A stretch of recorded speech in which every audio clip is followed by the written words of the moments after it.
तो हेलो दोस्तों, कैसे हैं आप सभी लोग। अच्छे होंगे आशा करता हूँ। तो आज है 12 मई। तो आज हम लोग 12 मई की करंट अफेयर को पढ़ेंगे।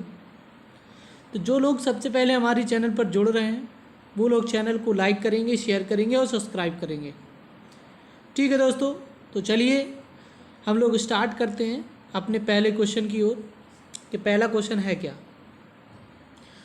तो पहले क्वेश्चन की अगर हम बात करें, हमारे सामने पहला क्वेश्चन है कि हाल ही में अलाइन पैच ग्लोबल विजन पुरस्कार 2021 से किसे सम्मानित किया गया है।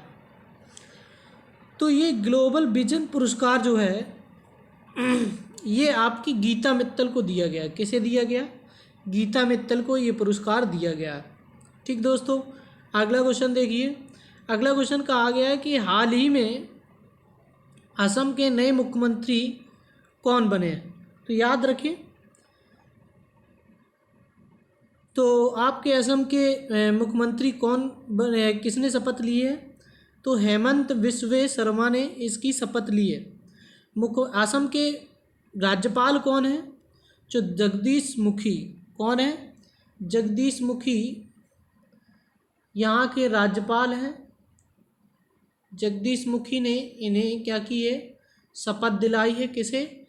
हेमंत बिस्वे शर्मा को। ठीक है। और पहले कौन थे यहाँ के मुख्यमंत्री? तो सर्बानंद सोनोवाल यहाँ के मुख्यमंत्री थे, जो कि असम के पहले ही थे। ठीक, हालांकि बीजेपी की वो भी मुख्यमंत्री थे, बीजेपी की ये भी मुख्यमंत्री हैं। तो चलिए दोस्तों, अगला क्वेश्चन देखते हैं हमारे पास क्या है। अगला क्वेश्चन है कि QS वैश्विक रैंकिंग 2021 में भारत का कौन सा संस्थान शीर्ष स्तर पर रहा है।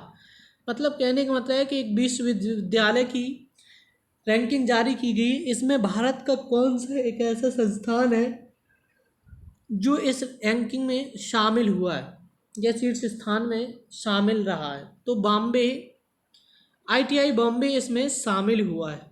ठीक, इस बात को आपको याद रखना है इस रैंकिंग में। तो अगला क्वेश्चन हम लोग देखते हैं कि हाल ही में भारत में रोल्स रॉयल्स ने MT-30 समुद्र इंजन के निर्माण के लिए किसके साथ समझौता किया है। देखिए, भारत ने एक इंजन बनाया है जिसका नाम है MT-30 समुद्री इंजन। इसको बनाने में सफलता हासिल की है, लेकिन कहने का मतलब ये है कि किसके साथ में इसने ये समझौता किया है इस इंजन को निर्माण करने के लिए। तो ये हिंदुस्तान एरोनॉटिक्स लिमिटेड कंपनी के साथ इसने समझौता किया है। ठीक, याद रखें। अगला क्वेश्चन देखें। अगला क्वेश्चन हमारे सामने क्या है। अगला क्वेश्चन है कि हाल ही में देश ने सबसे बड़ी ईंधन पाइपलाइन पर साइबर हमले के बाद इमरजेंसी का ऐलान किया है। तो याद रखें दोस्तों, ये ईंधन पाइपलाइन जो है वो अमेरिका में फैली हुई थी। ठीक, जो कि आपकी दक्षिण अमेरिका में स्थित एक देश है अमेरिका, और इसकी साइबर हमले में इस पाइपलाइन पर क्या किया गया? कब्जा कर लिया गया। और हालांकि फिरौती भी मांगी गई है कि आप इतना रुपए दीजिए, और अगर इस पर हमला बना रहा तो हो सकता है कि यहाँ पर ईंधन की मात्रा की जो कह सकते हैं कि ईंधन की वहाँ पर क्या रेट जो होंगे वो बढ़ जाएंगे। मतलब पेट्रोल डीजल वगैरह गैसेस जो होंगी वो बढ़ जाएंगी। ठीक, तो इतना याद रखना। ईंधन पाइपलाइन है मतलब जो LPG होती है, आपकी CNG होती है, और जो आपके पेट्रोल होते हैं, डीजल होते हैं, इनकी गैस पाइपलाइन मतलब ईंधन पाइपलाइन पर साइबर हमला हुआ है जिसको कब्जे में ले लिया गया है। चलिए दोस्तों, अगला क्वेश्चन देख। अगला क्वेश्चन है हमारे सामने। अगला क्वेश्चन कह रहा है कि हाल ही में 12,000 हॉर्स पावर के 100वें रेल इंजन को रेलवे में शामिल किया गया है। इस इंजन को किसके द्वारा निर्मित किया गया है? देखिए, इस इंजन को जो 12,000 हॉर्स पावर का है और 100वां रेलवे इंजन है, 100वां रेलवे इंजन है, और इसे किसने बनाया है?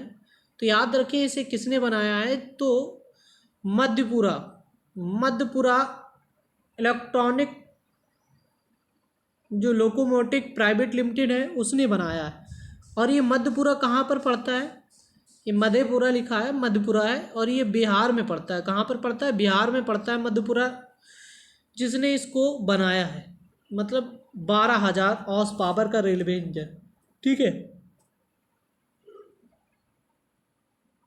तो अगला क्वेश्चन देखते हैं हम लोग। अगला क्वेश्चन क्या है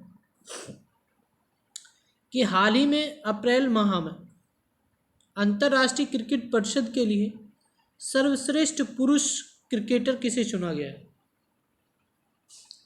पुरुष क्रिकेटर किसे चुना गया है? तो बाबर आजम को चुना गया है। ये बाबर आजम जो है वो किस देश के खिलाड़ी हैं? तो ये पाकिस्तान के खिलाड़ी हैं। क्या है? पाकिस्तान के खिलाड़ी हैं। हालांकि बाबर आजम को पाकिस्तान का विराट कोहली भी कहा जाता है। ठीक, इतनी बातें आपको याद रखनी है। लेकिन अगर आपसे कहा जाए कि महिला में किसे मिला है अप्रैल माह का सर्वश्रेष्ठ क्रिकेटर, तो एलिस हैरी को मिला है। किसे मिला? एलिस हैरी को यह पुरस्कार महिलाओं में दिया गया है। ठीक, अगला पॉइंट देखिएगा जब। अगला क्वेश्चन क्या है?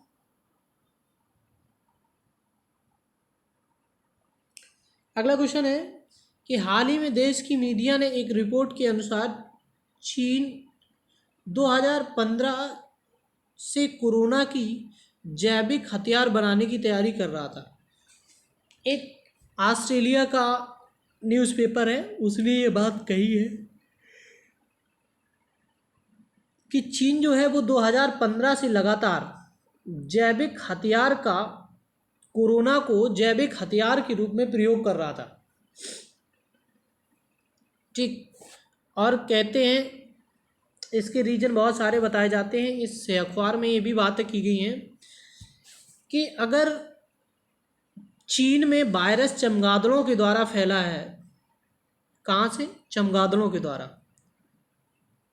अगर चमगादड़ों के द्वारा फैला है तो कंट्रोल आपने कैसे किया?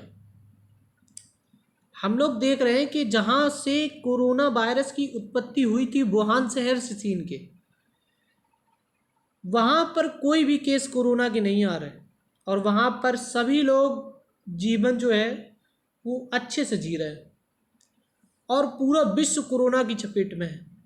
इसका मतलब कोरोना की साजिश है चीन की।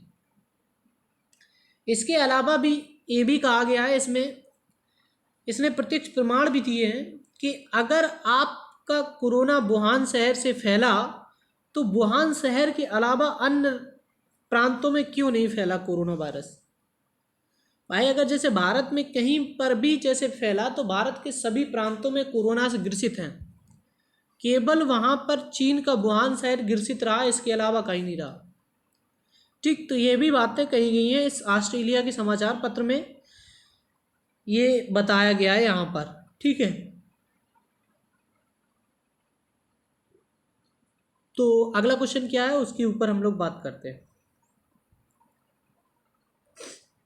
देखिए, हाल ही में अक्सर चर्चा में रहने वाला दाहला बांध जो है वो किस देश में स्थित है? तो याद रखिए, ये दाहला बांध जो है वो अफगानिस्तान में है, और इस पर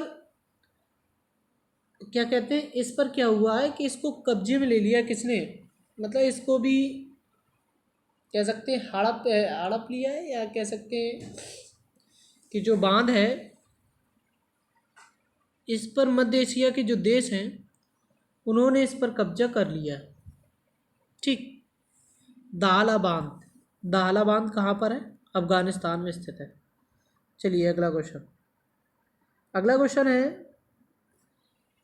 कि अगला क्वेश्चन आपके सामने ये है कि हाल ही में किस राज्य सरकार ने कोरोना मरीजों को मुफ्त इलाज मुहैया कराने के लिए मुख्यमंत्री कोविड उपचार योजना शुरू की है?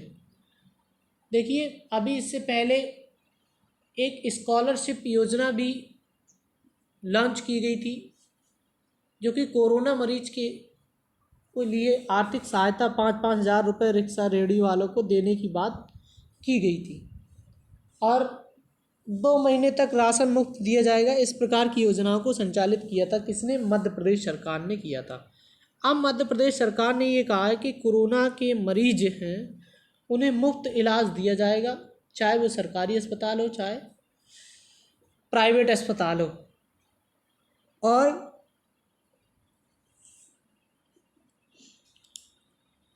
इस प्रकार की व्यवस्थाएं मध्य प्रदेश सरकार ने की है। मध्य प्रदेश में किसकी मुख्यमंत्री कौन है मध्य प्रदेश के? तो याद रखें, मध्य प्रदेश के मुख्यमंत्री शिवराज सिंह चौहान हैं, और यहाँ के जो राज्यपाल हैं वो आनंदीबेन पटेल हैं, जो कि उत्तर प्रदेश की भी राज्यपाल हैं, लेकिन इन्हें अतिरिक्त कार्यभार दिया गया है मध्य प्रदेश का। ठीक, अगला क्वेश्चन देखते हैं हम लोग, जो कि हमारे पूरे के पूरे 10 क्वेश्चन हो जाते हैं यहाँ तक। ठीक है दोस्तों, तो आज के लिए हम लोग इतना ही रखते हैं। तो जो लोग हमारे चैनल पर पहली बार जुड़ रहे हैं वो लोग चैनल को ज़्यादा से ज़्यादा लोगों में शेयर करें और कमेंट करें और लाइक करें। ठीक है, तो दोस्तों आज के लिए हम लोग इतना ही रखते हैं। थैंक यू, धन्यवाद, ऑल द बेस्ट।